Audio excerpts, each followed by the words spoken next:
Okay, so across the previous 9 parts we've looked at finding percentages with a calculator without, increase, decrease, reverse percentage and repeat percentage. And now it's time we went through some basics of converting fractions to decimals to percentages. Now there are some you really need to know.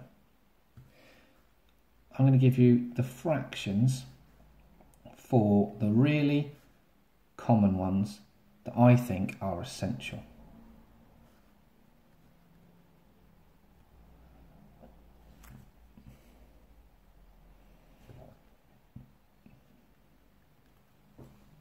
Now,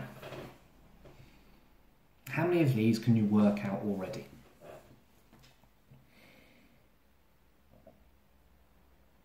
If you want to pause the video now and try, please do so. Well, remember that a whole one is 100% and a whole one is 1. So what's a half? Well, a half of 100% is 50%. And a half as a decimal is 0.5. Well, a quarter of 100%, you can either divide 100 by 4, or a quarter is half of a half, which means it's half of 50, which means it's 25%.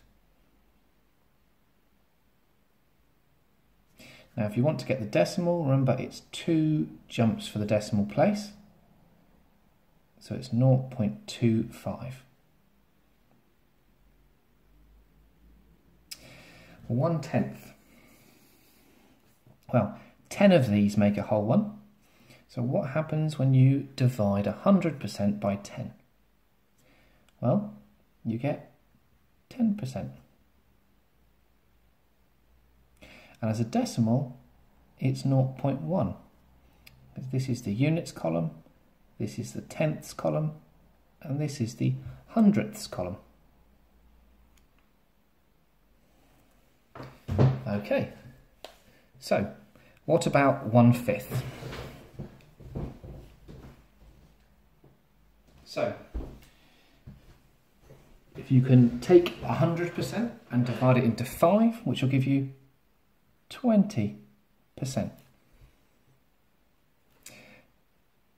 That's the same as 2/10 to those of you who are notching, so that's 0.2. It's double this, so it's 2/10. So you can put a 2 in the tenths column. Or jump your decimal point 2 places. So what about 1/100th? Well, you already know the decimal because we've talked about it up here. That is going to be 0.01.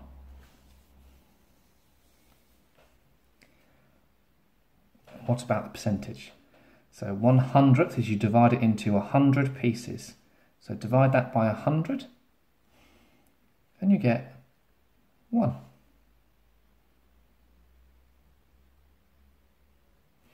Okay, doing well so far. What about 3/4? Well, look at 1/4. That's 25%. So rather than having just one of those 25%, we've got 3 of them.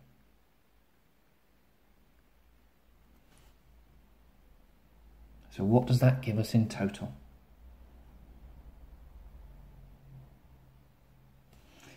It gives us 75%. And how do we write that as a decimal? 2 jumps, 0.75. Now this table here is essential, so I'm going to do a separate part on this and then another part converting between the 3 methods. But you must learn this table, and across the way here you've seen the techniques already for how we go from here to here, which hopefully some of you can already reverse. And then we're going to look particularly at how we go from here to here and then here to here in the next parts.